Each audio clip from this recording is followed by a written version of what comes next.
This is the most, here comes the wave. Ah, there it is. Yeah, this hurts.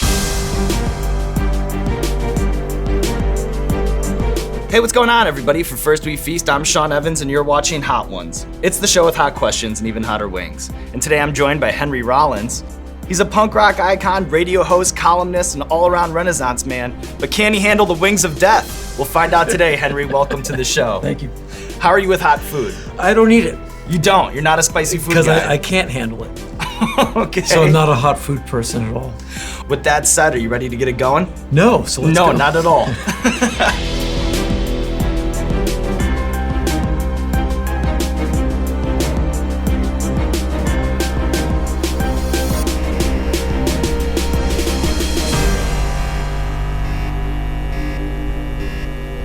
It was good. You like that one? Sure. We're making you into a wing guy, Henry. Yeah. I'll be your wingman.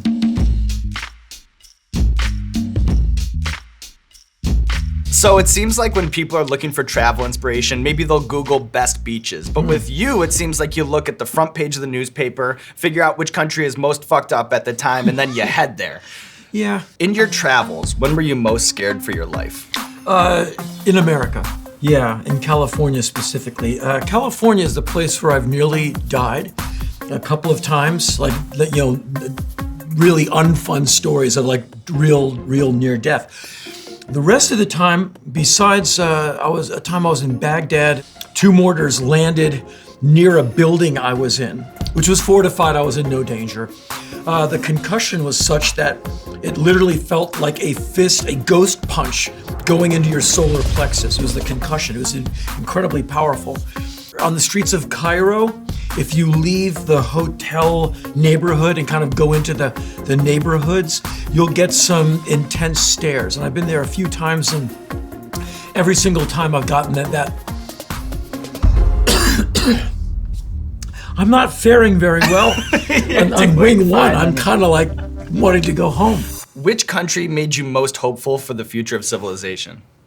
Wow, that's a great question. Walking the streets of Tehran and having people stop me with perfect English. Like, why are you here? Where are you from? I'm from America. Wow, you're here alone? Yeah, why? So I've always wanted to come to Iran. Thank you for coming here. Please don't kill us. Where you see that they want the future. I go, what about your government? They're like, yeah, what about your government? Yeah, I know. Where all of a sudden you have things in common. And so I have found in a lot of my travels, a lot of hopefulness, where you find a lot of people are, they want what you want. You know, clean water, a day without conflict, basically a fistful of 50s in a day without fear, as they say.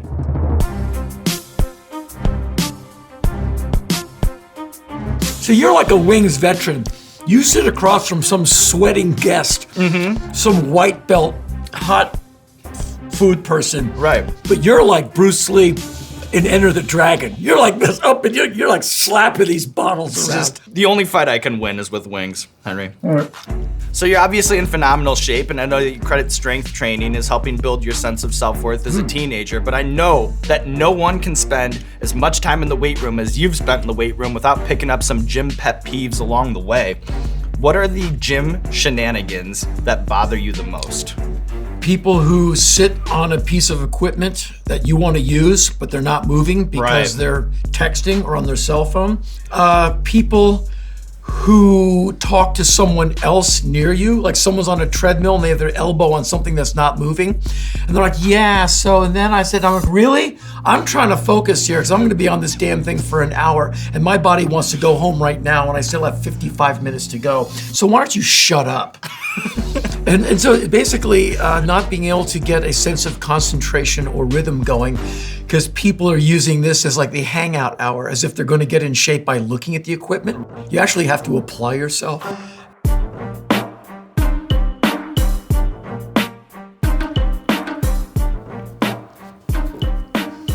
Good. So the internet seems especially fascinated with Henry Rollins quotes, and I think it's the intensity of your worldview that people find appealing. So what I want to do is give you some other quotes from other no fucks given icons, and I just wonder how they hit your ear. I just want to hear your reaction. Does that sound good? Yeah. Friends come and go, but banners hang forever. That's from Kobe Bryant. Boy, what a deep and pithy thing for someone to say. By God, I'm gonna get a chisel and whack that into my forearm as soon as I get back to the parking garage. Do you think it's all a little sociopathic, or what do you think? I think Kobe Bryant was a tremendous athlete. And I think to play sports on that level, it just must be like this, a beyond anything I can comprehend obsession to be a champion in such an amazing sport. And to be a champion in that sport, I think you get to say anything you want. A man who views the world the same at 50 as he did at 20 has wasted 30 years of his life. That's from Muhammad Ali. I love that. I don't think about things the same way as I did when I was 20. I'd like to think that I have pulled my head out of that dark place a little bit, and I'm perhaps more patient and less judgmental. As a man who's pushing 60, I'll be closer to 60 walking out of this with this chow. My greatest pain in life is that I will never be able to see myself perform live. That's from Kanye West.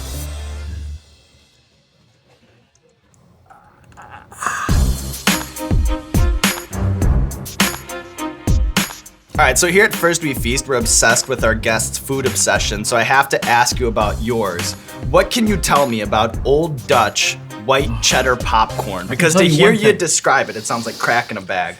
When I have my tour bus, my Bon Jovi mobile, when we are in the American Midwest, every single day, we go to local grocery stores and Walmarts, and we get every bag we can. And we come back to California with literally massive t-shirt boxes full of popcorn. We're talking like 40-some bags, which I can get through before the Christmas break is over. Don't call him! He's eating! And so that's how Christmas break is for me. Cheese popcorn. All right, Henry, so we have a recurring segment on our show called Explain That Graham. We do a deep dive on our guest's Instagram and pull interesting pictures. But with you, Henry, we've done a little bit of a twist. We've pulled some great Henry Rollins throwbacks. So what I'll do is I'll show you the picture, and then you can tell me if there's a story it reminds you of, what was going on in your life or career at the time. Does that sound good? Yeah, so this is like where you lead the dog back to where it soiled the carpet, and you go, "Was that you?" Yes, that's what's happening. We're digging it all up. First things first, best dressed guy at the 37th annual Grammy Awards. That's 22 years ago. Here's my explanation. I was up for 2 Grammys at that particular Grammy. And so I ran over with my performer's laminate and my clothes I can just get sweated out. And they said, and the Grammy for best book on tape or whatever it is goes to Henry Rollins. And I'm like, here I go. So I go running at the stage, and security, no one knows who I am. So I go running up to the stage, and everyone's like, do we let him up here? And these guys kind of went like, do I arm bar him? And they went, go on. And so I ran up there, and they have one that's blank, so you can just hold it up. And everyone's like, look, who is this guy? And right. The few who recognized me, I thought he'd be taller. And so I'm holding up the Grammy. I said, it must be really strange for people who look like you to be looking at a guy who looks like me holding something like this. And everyone kind of went, yeah! And I said, thanks. And I put it down, and they led me away, and I did the entire press thing you do looking like that. I love this picture. Yeah, Santa Monica Civic, 1983, I think. I learned a powerful lesson at that show. Don't go too close to the audience. There's like 3,500 people. It's different than when there's like 300 people. We're like, yay, they poke you in the eye. With that many people just get nutty. And like my face was grabbed, and my hair was grabbed, and I was like being held because of my hair. And people were just ripping it out like they don't even know what they're doing. And so I kind of learned a lesson about crowd mentalities and how when there's a lot of people, one person will do something stupid, and then all of a sudden everyone's doing something, that stupid thing. You and Ozzy backstage, January 1996. Yeah. I told my bandmates, when we're on stage opening for Ozzy, if you see a red dot on your shirt, that's a sniper, because they only want to see Ozzy. They don't want to see any opening band. I want you to finish the show, so run in an evasive zigzag pattern. Avoid the dot, but keep playing. If these one-toothed Ozzy fans come over the barricade with axes, brick bats, or mobile meth labs, run, but keep playing as long as you can until the cord gets disengaged from your gear. Actually, Ozzy's audience was very, very nice to us. For 45 minutes between songs, all I hear is, damn, we're like Queen at Wembley. And then Ozzy goes on 2 hours later or so, and you hear, and you realize, is the sound of 19,000 people all going like, how many more minutes? Who's the Rollins band? This sucks, I know. And that was the start of my friendship with Ozzy Osbourne, who's one of my favorite human beings in the world. He's one of the nicest, most honest people I've ever met. He's such not a letdown. So I've been a fan of his since I was like 12 or 13. And he's just one of my favorite people. I flew on the private jet that night. I drank a Diet Pepsi with Ozzy, and he told me the story of how they wrote Paranoid in the studio. Oh, we didn't have enough songs, man. So it's great.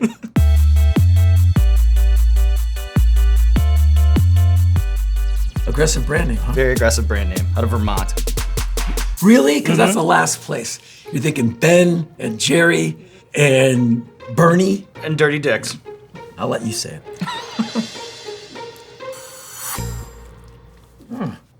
You're very prolific in your own right, but outside of that, you're also an insatiable reader, listener, a consumer. So here's what I want to know. If you had to recommend one album, one film, and one book for the national curriculum, what would they be? Wow, that's a great question. One book, I would recommend The Fiery Trial by Eric Foner, F-O-N-E-R. It's a book about Lincoln's conflicts and his evolution of his thinking about slavery and emancipation and politics during the Civil War. And Eric Foner is an amazing historian. I think the Civil War is his wheelhouse. It's just the best book I've ever read on Lincoln, and it's just an amazing read. I think a record that should be given to everyone upon birth. You come, falling out of the canal, whap, as I did on some unnamed street in Washington in '61. I would give America Raw Power by the Stooges. My second favorite Stooges album, the first would be my favorite album in the whole world is Funhouse, the Stooges' second album. But the third album, I think, is America's greatest contribution to the hard rock.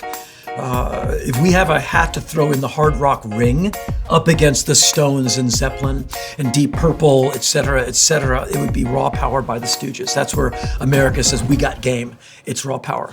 And then one film. Apocalypse Now, because it's quotable and it's so much about war that it's not about war. It's about insanity and the insanity of war and the politics that where by the time you get deep in, it's not about war anymore and everyone's like, really? This is just nuts, we should all go home. And I think we should reach those decisions sooner. Like before we went into Iraq, we should have gone into the future and went, this won't end well, screw it, let's get some wings.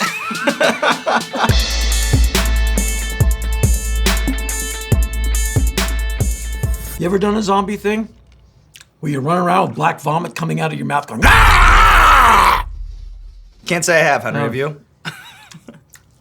What? A day in the life. Wait, you think I was rehearsing that? Vintage tour t-shirts have become one of the more prevailing fashion trends in recent years. Super expensive. And I'm not sure if irony is the right word, but bands like Nirvana and the Ramones and Black Flag really seem the celebrity red carpet go-tos. And I wonder what you think when you see Barney's, for example, releasing a Black Flag shirt made of Japanese cashmere cotton with a $265 price point. Is that validating? Do you roll your eyes? How do you unpackage that sort of thing? Is it a mindfuck? To me, it's what society does eventually. And Black Flag was basically a corporate logo. Pepsi, IBM, the Black Flag logo, which we tried to do. And we would send the promoters, here's the logo, here's the lettering, use this, the logo, the logo, the logo. And so we were just trying to make that where you could see it in the dark. And if you do that long enough, it's not yours anymore. It becomes a folk tale. It belongs to the Macy's of the world. And eventually, someone will put it on the back of a $5,000 motorcycle jacket. Even Black Flag and Nirvana and all of these things become not exactly corporatized, but they become part of the speak. They become part of the lexicon of what's in the kind of our social id. And almost anything that stands around long enough gets absorbed. It's stinging a little. They're good though. Yeah, I feel okay. Yeah.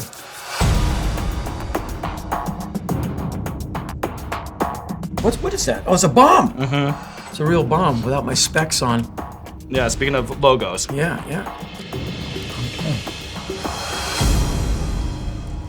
Good. You enjoy that one? Well, it's so hot that you can't really taste any flavor. Mm-hmm. Your taste buds just feel like, what was that? You know? Yeah. I've been assaulted. Really light you up. Yeah. Look at you getting a little. You okay?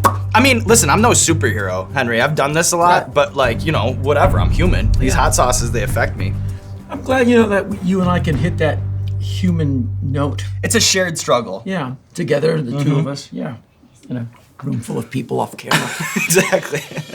You know what I eat like on a weekend? What? I fry up a couple of eggs with canola oil, and I microwave half a bag of brown rice. And I take the 2 eggs, cut them up into strips, throw them into the Pyrex mug that I throw all this stuff into, put a little soy sauce over it. So it's half a bag of rice, 2 eggs, a little canola oil, and some soy sauce, and that's like dinner, which is like so lightweight. Some people say, oh, he's frugal. I'm just cheap. Cheap. Don't want to spend money. Because in my line of work, they finally figure it out. He's got no talent. Get him out of here. and so one day it's going to be over. And so I want to save some money. You have to think about your longevity. Eggs, rice, and soy sauce, and cups of water.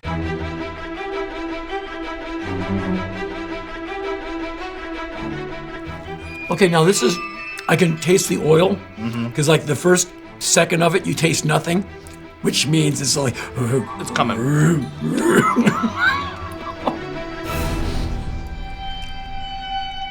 These have been, it gets more subtle and more, but this is the most, here comes the wave. There it is. Yeah, this hurts.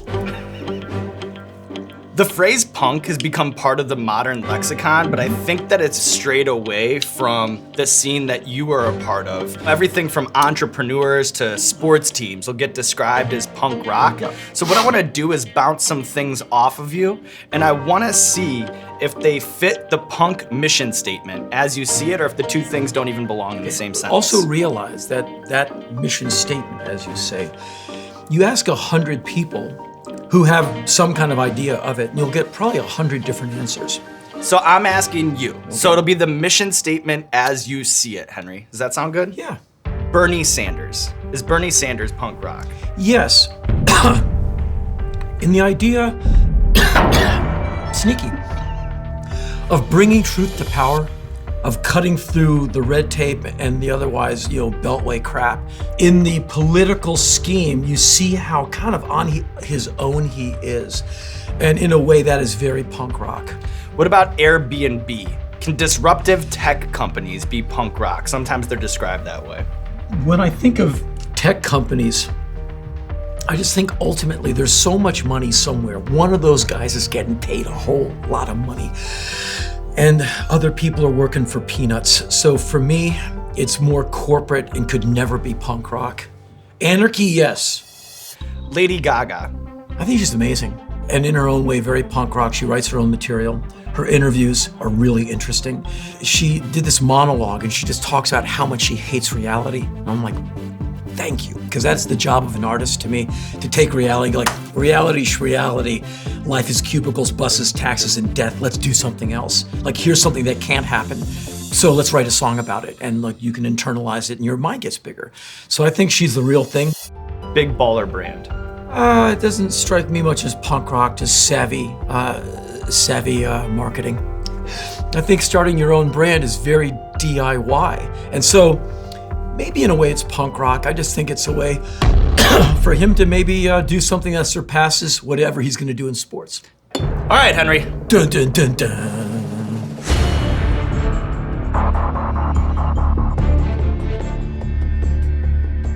This is The Last Dab. It's a tough one. Okay. And the reason we call it The Last Dab is because it's tradition around here to put a little extra on the last wing. Uh-huh. You don't have to if you don't want to, Henry. Well, how about this? I'll eat that one and you eat and you do. So I'll the take, old switcheroo. Well, I'll take the old switcheroo. I'll take your dab. I and love then it. you I and love so it. I'll take the recommended host dab. I love it. I Yeah. love it. And I'll do a little dab of my own. Yeah, a little dab will do you. So, What a run it's been, Henry. yes, sir. It's been good food. You enjoyed the wings. Yeah. I did a lot. Yeah, I like chicken. Happy we could get you lunch. Yeah. this is intense. It kind of came running up. That's what it does. It runs up on you. Have you ever had a guest who just couldn't handle it? Like a few wings in. I've stared at the other side of the table at some scary things, Henry, but I will say this about you. Very composed. Oh, very thanks. put together. My lips hurt.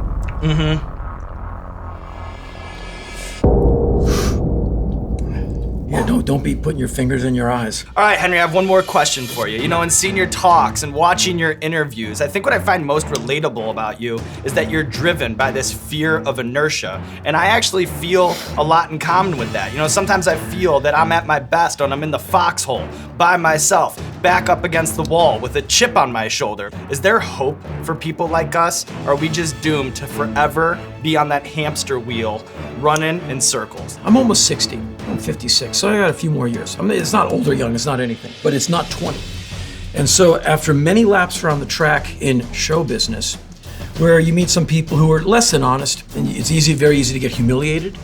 You get told no quite a lot, and you have big failures in public where everyone's like, and they get a photo of it, whatever it is. Unless you keep some amount of intensity and anger with it, whatever that is, where you're like, I'm getting up today and I'm going for it. What are you angry at? Bring it on. Whatever is in front of me, I gotta be a little mad at it to get through it. I have never been able to lose that. What I have done to displace some of that ambient rage is work on my skills. The sharper the scalpel is, I don't need to hack the forest down. I can just take those 2 trees down. I don't want to relax because I know myself. I'll just go fallow. So I'd rather have the intensity, the nerves, and the stress that comes with it, and perhaps a shortened lifespan from always being inside. Henry, you came in, you cleared the board, you dominated the wings. I know you doubted yourself, but not anymore. Watch that ball sail. Now there's nothing left to do but give you some plug time. This camera, or this camera. Let the people know what you have going on in your life. I'm struggling to get work and trying to get by inside the guts of the Hollywood machine. I go for auditions and I do the thing, big action, big moments, and I get nothing. I get nothing! And then I have to pay double because I have to buy black tablecloths. I'm gonna beat my ass with this when I get home. I'm keeping this.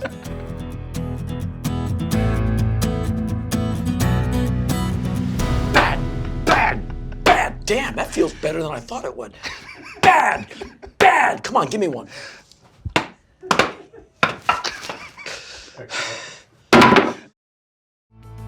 Hello, Hot Ones fans. It's Sean Evans. New outro, same message. If you like what you saw, throw us a bone maybe. Please, it is dog eat dog here on the YouTube streets. Hit that subscribe button. Knowing that you subscribed, it is seriously the only thing that gets me out of bed in the morning. Thank you very much, Hot Ones fans. I love you.